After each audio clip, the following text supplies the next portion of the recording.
Барлықтарыңызға сәлем. Келесі бір ерекше рецептпен бөлісемін. Менімен бірге болыңыздар. Каналыма тіркелмеген болсаңыздар, міндетті түрде тіркеліп, қоңыраушаны басып қойыңыздар. Міне осындай бір керемет, әдемі болып шығатын рогалики болтикалар дайындаймыз. Ыдысымызға 200 грамм сүт, 200 грамм су құямыз. Міндетті түрде жылы болу қажет. Сосын жарты шай қасықта тұз, 4-5 ас қасық шекер саламыз.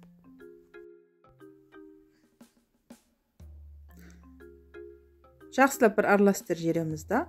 Одан соң пісте май құямыз 100 мл-дей. Сосын бір ас қасықта құрғақ дрожжамызды салып, жақсылап араластырамыз. Барлығын өлшемін мен описанияға жазып қалдырамын. Міндетті түрде қарап алыңыздар. Алдағы келе жатқан наурыз мерекелерінде және де Рамазан айында осындай әдемі керемет жұмсақ булочкаларды дайындап, жақындарыңызды, отбасыларыңызды қуантыңыздар. Бұл әрі дастарханның сәні болатын сөзсіз. Міндетті түрде ұнды аз-аздан мөлшерде салып отырып, қамырды жұмсақ етіп елеңіздер. Қамыр қатты болып қалмауы қажет.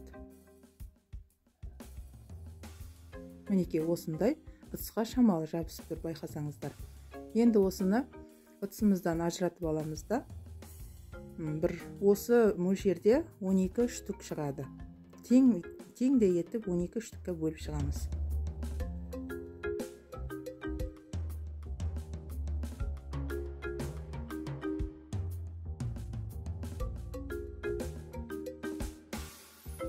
Мінекей 12 штукқа бөліп шықтық. Енді осыны жылы сүлгімен жауып, бір шетке алып қоямыз да, бір шетінен алып жая береміз. Бұны ашытпаймыз. Теңдей 12-ге бөліп алған соң сразу жайып бастаймыз.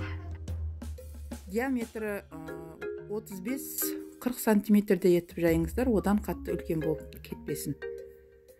Міне жайып болған соң, бір 100 грамдай сары майды ертіп аламыз да, оған 100 грамм пісте май қосамыз да, жақсылап араластырамыз. Қамырдың бетіне жағып аламыз.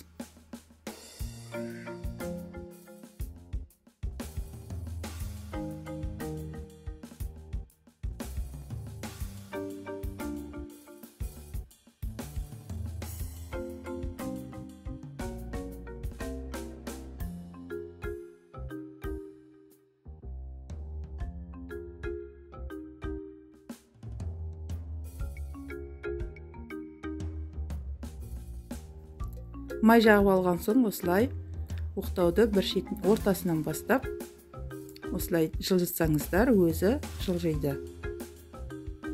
Мінекей басында сіздерге қиын секілді болып көріну мүмкін, қолдарыңыз үйренгенге дейін, бірақ ол өте оңай.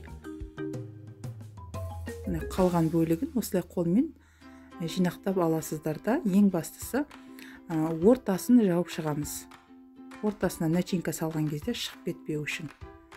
Осылай барлығын шет жақтарын жинақтап алып, қалаған начинкаларыңызды салыңыздар. Мен 2 түрлі начинкамен жасадым. Творог пен шекер араластырып, сосын кәдімгі үйдегі бар өріктің вареньясын қостым. Міне осылай барлығын жинақтап алған соң, осылай дөңгелетіп орап шығамыз. Өте оңай. Міне сіздерге 2-3 қайтала көрсетейін, түсінбей қалмауларыңыз үшін. Осылай жайып алған қамырымызға майды жағып алған соң, бағанандай оқтаумен жинақтап, начинкаларымызды салып, орап шығамыз. Қараңыздар, міне. Оқтауларыңыз егер жіңішке болатын болса, осылай жинақтау өте оңай болады.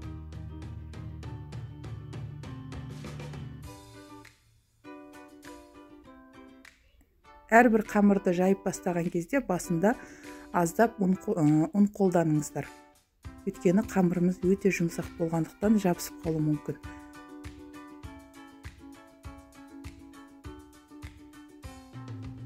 Міне осылай орай бересіздер. Қараңыздар, қандай әдемі болып шықты. Тағы да бірін көрсетемін, қарап алыңыздар.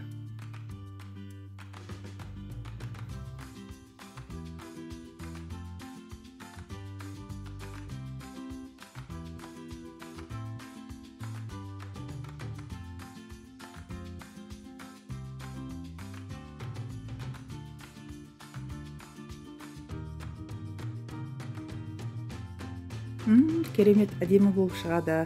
Бұның сұлулығына қарап адам ғашық болып қалай жегеніңді байқамай қаласың. Осылай дайындап шыққан соң листтерімізге теріп бір 25-30 минутқа қалдырамыз. Сосын 25-30 минуттан кейін алып, кәдімгі жұмыртқаның сарысына аздап қана сүт қосып, бетіне жағып аламыз. Қызып тұрған пешке қызарғанға дейін пісіріп аламыз.